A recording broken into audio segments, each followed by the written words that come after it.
The month of June has easily become the most murderous month so far for 2019. A review of our statistics shows that there were 17 murders in June alone for this year. It is the highest count, followed by January, which recorded 12.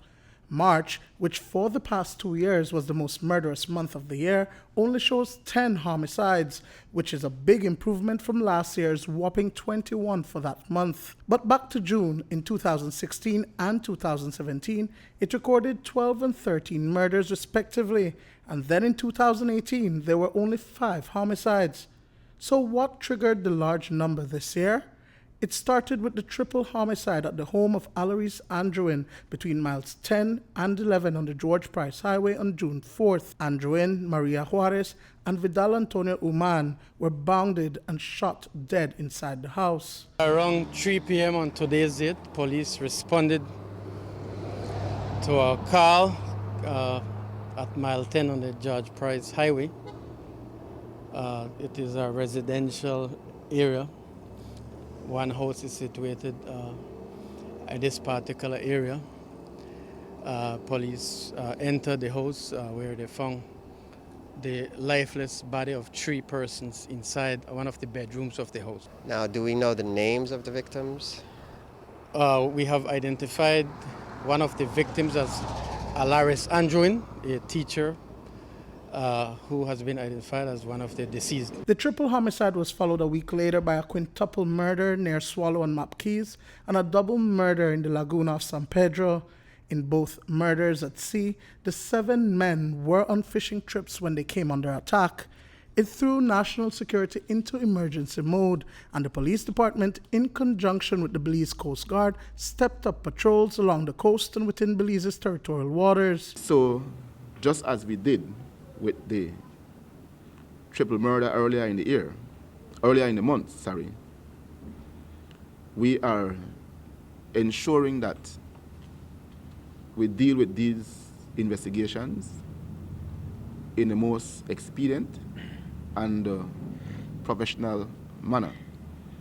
At the end of the day, we believe that the families of those persons who have died deserve closure and deserve justice. It's a huge area, it's a vast area, and so it requires strategic planning in how you deploy your assets, your personnel, and considering certain factors as you do your operational design for your area of operation to have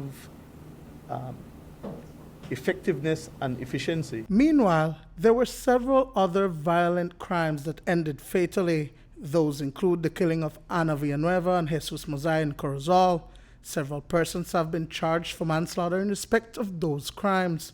The most notable, however, for which no one has been charged, is the case of the death of Nestor Vasquez Jr., who was beaten to death inside a prison cell by another inmate, who is said to have been mentally ill and was in custody for having stabbed the psychiatric nurse 2 days earlier. He was mercilessly beaten in that cell, a very large swath of blood. They then bungled serial errors.